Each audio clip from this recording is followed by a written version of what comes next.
पश्चिम बंगाल की राजनीति में इस वक्त एक ऐसा दौर चल रहा है जिसकी कल्पना कुछ महीने पहले तक नामुमकिन थी।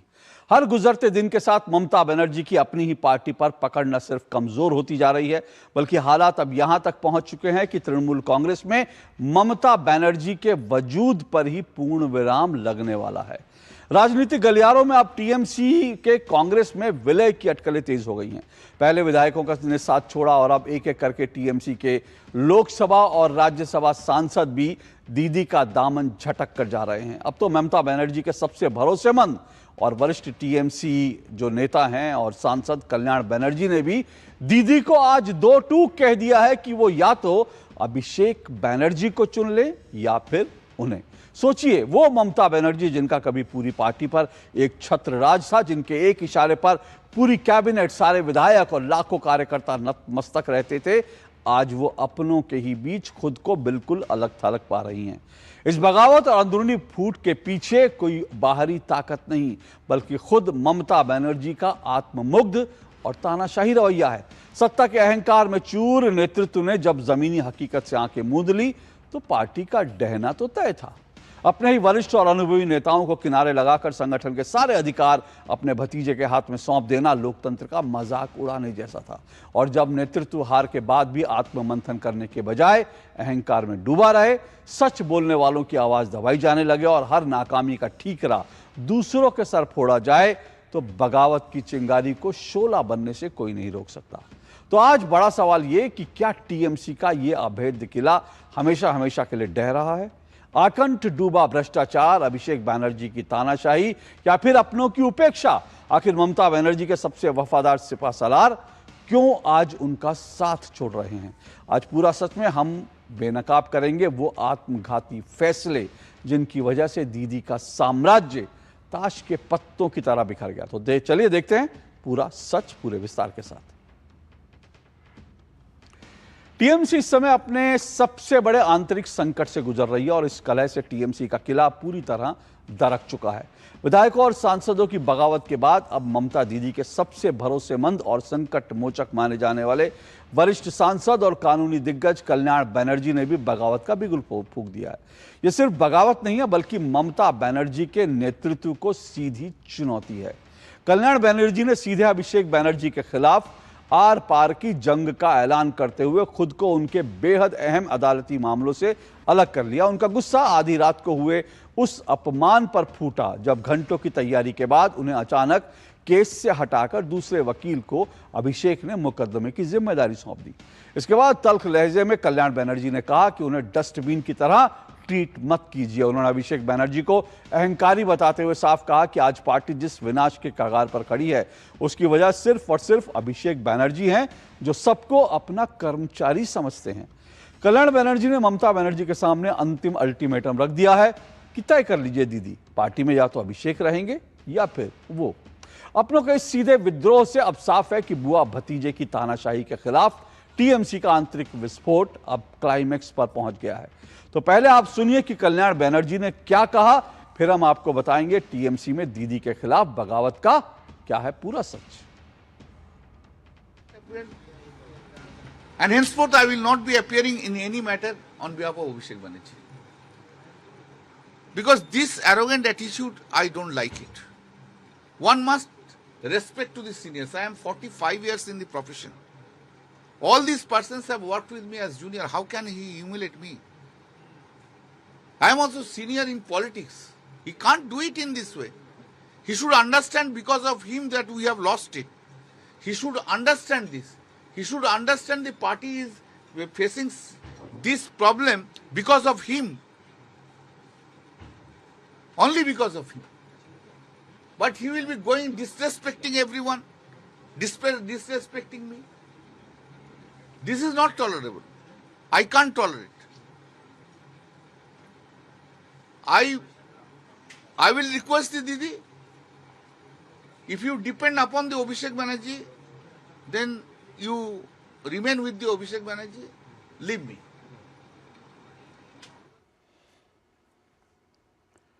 I am there. Who has destroyed our party itself. तो कल्याण बनर्जी साफ तौर पे कह रहे हैं कि अभिषेक बनर्जी जो ममता बनर्जी के भतीजे हैं, उन्होंने टीएमसी को, पार्टी को पूरी तरह से डिस्ट्रॉय कर दिया है। इधर ममता बनर्जी की पार्टी तृणमूल कांग्रेस में टूट का सिलसिला लगातार जारी है। आज टीएमसी के एक और राज्यसभा सांसद प्रकाश बाराइक ने इस्तीफा दे दिया है। यानी पिछले 4 दिनों में 3 राज्यसभा सांसद ममता बनर्जी को छोड़कर जा चुके हैं। कल यानी 10 जून को सुष्मिता देव ने रिजाइन किया था और 8 जून को सुखेंदु शेखर रॉय ने राज्यसभा की सदस्यता और पार्टी छोड़ी थी। 8 जून को ही टीएमसी के लोकसभा के 28 सांसदों में से 19 ने एनडीए सरकार को समर्थन देने का फैसला किया था। यानी अब तक टीएमसी के लोकसभा में 28 में से 19 और राज्यसभा में 13 में से 3 सांसद यानी कुल 22 सांसद टूट चुके हैं। अब लोकसभा में ममता के पास सिर्फ 9 सांसद बचे हैं और राज्यसभा की बात करें तो 13 में से 3 सांसदों के इस्तीफे देने के बाद सिर्फ टीएमसी के 10 राज्यसभा सांसद बचे हैं। वहीं पश्चिम बंगाल के 80 में से 58 टीएमसी विधायक अलग गुट बना चुके हैं। हालांकि नेता विपक्ष ऋतुव्रत ने दावा किया है कि बागी गुट के पास 64 विधायकों का समर्थन है। ऐसे में ममता के पास सिर्फ 16 विधायक बचे हैं। आप भी सुनिए टीएमसी छोड़ने वाले पार्टी के राज्यसभा सांसदों प्रकाश बाराइक और सुष्मिता देव ने क्या कहा। मैं तो बार बार बोला, बंगाल का जो मैंडेट आया, इस मैंडेट को देखते हुए मैं भी अपना पद से इस्तीफा दिया। पश्चिम बंगाल राज्य के माननीय मुख्यमंत्री अब जो आदेश देंगे उस अनुसार से हम लोग काम करेंगे। 4 मई के बाद बंगाल की राजनीति में और ऑल इंडिया तृणमूल कांग्रेस में जिस तरह के सिचुएशंस उभर के आ रहे हैं, वो मैंने भी कभी सपनों में नहीं सोचा था। और इस परिस्थिति में क्या तृणमूल कांग्रेस आसाम में करना चाहेगी, मुझे उसको लेकर I don't have any clarity. ये एक प्रमुख कारण है कि मुझे लगा कि यही शायद सही वक्त है। तो पश्चिम बंगाल की राजनीति में इस वक्त सबसे बड़ा भूचाल आया हुआ है। तृणमूल कांग्रेस यानी टीएमसी जो कभी ममता बनर्जी के एक इशारे पर एकजुट खड़ी रहती थी, आज अंदरूनी कलह और बगावत की आग में झुलस रही है। आखिर ऐसा क्या हुआ जो ये हालात बन गए? आइए आपको बताते हैं इसके पीछे 10 बड़े कारण। नंबर 1, पहला कारण, ममता बनर्जी ने संगठन की कमान पूरी तरह से अपने भतीजे अभिषेक बनर्जी को सौंप दी और गैर लोकतांत्रिक तरीके से उन्हें पार्टी के सारे बड़े अधिकार दे दिए, जबकि पार्टी में कई बड़े वरिष्ठ नेता थे। कारण नंबर 2, अभिषेक को पार्टी का चेहरा बनाने की होड़ में टीएमसी को अपने खून पसीने से सींचने वाले पुराने वफादार और कद्दावर नेताओं को धीरे धीरे किनारे यानी साइडलाइन कर दिया गया। नंबर 3, जैसे ही कमान हाथ में आई, अभिषेक बनर्जी ने भी पार्टी के वरिष्ठ और अनुभवी नेताओं के सुझावों को दरकिनार करते हुए उनकी जमकर अनदेखी करनी शुरू कर दी। नंबर 4, सबसे बड़ी गलती तब हुई जब ममता और अभिषेक ने अपने ही जमीनी नेताओं और कार्यकर्ताओं पर भरोसा करने के बजाय चुनावी रणनीति बनाने वाली कॉरपोरेट एजेंसी आईपैक को आगे कर दिया। नंबर 5, हालात इस कदर बिगड़े हुए हैं कि आईपैक के युवा और कम अनुभवी कर्मचारी पार्टी के सीनियर और सालों पुराने कद्दावर नेताओं को सीधे आदेश देने लगे, जिससे उनका आत्मसम्मान आहत हुआ। कारण नंबर 6, इसके चलते पूरी पार्टी के भीतर आईपैक के तानाशाही रवैये के खिलाफ भारी आक्रोश पनप रहा था, लेकिन ममता बनर्जी ने अपने कार्यकर्ताओं और साथियों की इस नाराजगी पर बिल्कुल ध्यान नहीं दिया।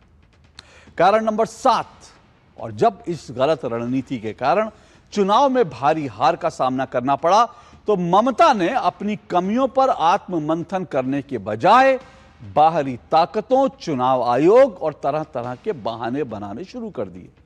नंबर 8, इस करारी चुनावी हार के बाद भी ममता बनर्जी के रुख में कोई बदलाव नहीं आया और उन्होंने पार्टी के लोकतांत्रिक ढांचे को दरकिनार कर अपना पुराना तानाशाही रवैया बरकरार रखा। कारण नंबर 9, इतनी बड़ी शिकायत के बाद भी अभिषेक बनर्जी ने हार की कोई नैतिक जिम्मेदारी नहीं ली और ममता बनर्जी भी हर मंच पर लगातार उनका बचाव करती हुई नजर आई। और कारण नंबर 10, हद तो तब हो गई जब पार्टी की भलाई के लिए सच बोलकर आत्ममंथन की मांग करने वाले सच्चे और ईमानदार नेताओं की आवाज दबा दी गई और उनके खिलाफ ही कड़ा एक्शन ले लिया गया।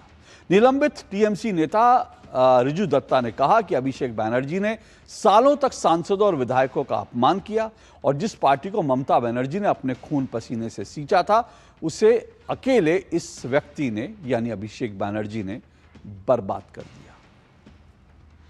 एक व्यक्ति जिसका योग्यता नहीं है एक काउंसिलर बनने का, दीदी ने धृतराष्ट्र की तरह अपनी आंखें बंद कर ली और उस व्यक्ति को प्रतिष्ठित करने के लिए राजनीति में उन्होंने सबको साइड कर दिया। ये व्यक्ति अभिषेक बनर्जी साल ब साल सांसदों का अपमान किया, विधायकों का अपमान किया, हमारे जैसे प्रवक्ताओं को तो गुलाम बना के रख दिया। पार्टी के हर स्तर के नेताओं के साथ इन्होंने बदतमीजी की, इन्होंने अपमान किया। पार्टी के अंदर बोलने जाओ तो पार्टी से साइडलाइन कर दिए जाओगे, और पार्टी छोड़ के अगर बाहर जाके बोलने जाओ या मीडिया के सामने कुछ बोलो तो उसके ऊपर आर्म्स एक्ट के केस डाल दिए जाएंगे, उसके ऊपर नारकोटिक्स के गांजा के केस डाल दिए जाएंगे और उनके परिवार को तबाह कर दिए जाएंगे। एक व्यक्ति ने, जिस तृणमूल कांग्रेस को ममता बनर्जी ने इतने मेहनत से अपने खून पसीने से तैयार किया था, एक व्यक्ति ने उस पार्टी को खत्म कर दिया, बर्बाद कर दिया। और दीदी को जिम्मेदारी लेनी पड़ेगी। ऐसे एक व्यक्ति जिसका योग्यता नहीं है उसको प्रतिष्ठित करने के लिए दीदी ने अपनी आंख मूंद ली थी उनके हर दुष्कर्म के साथ। और पूरा सच में अब वक्त है एक ब्रेक का। ब्रेक के बाद बताएंगे टीएमसी में मची भगदड़ पर एनडीए नेताओं ने क्या कहा।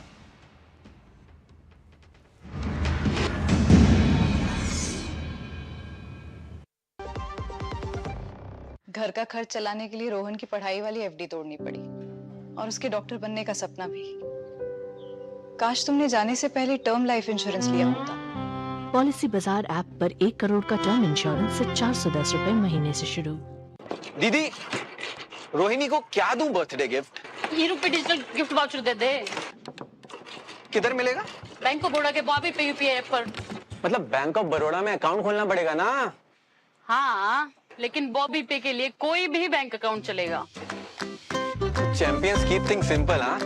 Bobby pay, one UPI app for everyone. ए, तू चीटिंग मत कर। अरे आप आओ तो हर बार हाथ निकले तो चीटिंग गए। जब धरती चीर कर निकलता है लोहे का पत्थर और मिलता है मोंगिया के जोश से, फिर तपता है, पिघलता है और बनता है फौलाद। अब होता है सरिया सारी खूबियों के साथ। मोंगिया स्टील, मजबूत देश का मजबूत सरिया।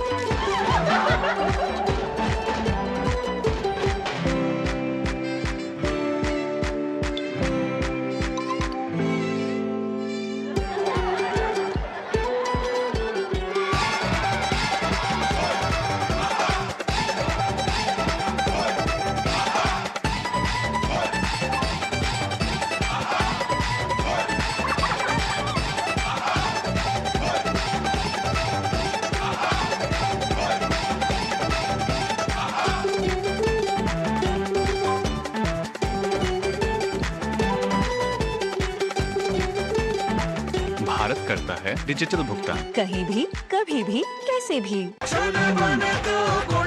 गोल्डी छोले मसाले जहाँ जाए रिश्ते बनाए। गोल्डी लाए हैं फ्रेश लॉक टेक्नोलॉजी जो रखे मसालों को हर समय फ्रेश। और ब्रेक के बाद पूरा सच में आपका एक बार फिर स्वागत है। एनडीए नेताओं का कहना है कि टीएमसी का अब कोई भविष्य नहीं है और तृणमूल को बंगाली में असली कहते हैं, लेकिन अब ये नकली हो गई है। आप भी सुनिए बीजेपी ने टीएमसी में बची जो भगदड़ है उस पर क्या कहा। कहाँ है? वही है, घूम फिर के कांग्रेस में ही जाना है। पूरा स्कोर हो जाए फिर बताएंगे, अभी तो शुरू हुआ है ना। यही होने का था, जिन लोगों को मालूम नहीं तो आश्चर्य हो रहे हैं। मैं तो पहले ही बोल दिया, जिस दिन हारेगा पार्टी खत्म हो जाएगा और नेताओं को दौड़ा दौड़ा के लोग मारेंगे। अब मार रहे हैं कि नहीं? और पूरा सच में वक्त एक और छोटे से ब्रेक का। ब्रेक के बाद लौट रहे हैं। दीदी, रोहिणी को क्या दूं बर्थडे गिफ्ट? ये रुपए डिजिटल गिफ्ट वाउचर दे दे। किधर मिलेगा? बैंक ऑफ बड़ौदा के बॉबी पे यूपीआई ऐप पर। मतलब बैंक ऑफ बड़ौदा में अकाउंट खोलना पड़ेगा ना? हाँ, लेकिन बॉबी पे के लिए कोई भी बैंक अकाउंट चलेगा। चैंपियंस कीप थिंग्स सिंपल, हाँ?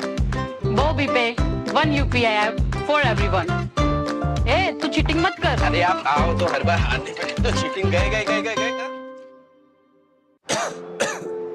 डॉक्टर साहब, मैं टीम की दवाई तो समय पर ले रहा हूँ, पर तबीयत ठीक नहीं हो रही है। दवाई के साथ साथ पौष्टिक आहार भी जरूरी है। गरीब आदमी कहाँ से पौष्टिक आहार ले?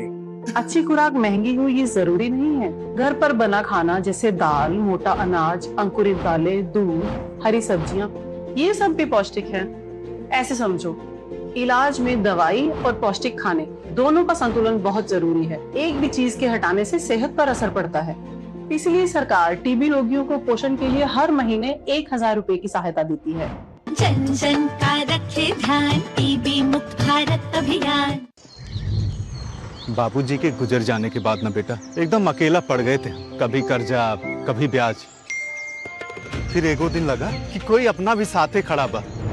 मुसीबत के टाइम भी, बुआई और कटाई के टाइम भी,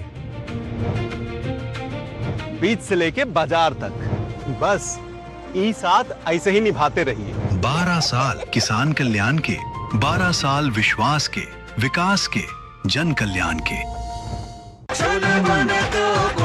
गोल्डी छोले मसाले, जहाँ जाए रिश्ते बनाए। गोल्डी लाए हैं फ्रेश लॉक टेक्नोलॉजी, जो रखे मसालों को हर समय फ्रेश। तो टीएमसी में आज जो कुछ हो रहा है उसका एक बड़ा जो लेसन है, जो अध्याय जिससे सीखा जा सकता है, वो ये कि अगर डेमोक्रेसी में आप अपने परिवार को ही आगे बढ़ाना चाहेंगे तो डेमोक्रेटिक रूप से जो लोकतंत्र में आस्था रखने वाले आपके कार्यकर्ता हैं, आपके नेता हैं, वो एक एक करके आपसे छिटकते जाएंगे। तो आज पूरा सच में इतना ही। मुझे और मेरी पूरी टीम को दीजिए इजाजत। नमस्कार।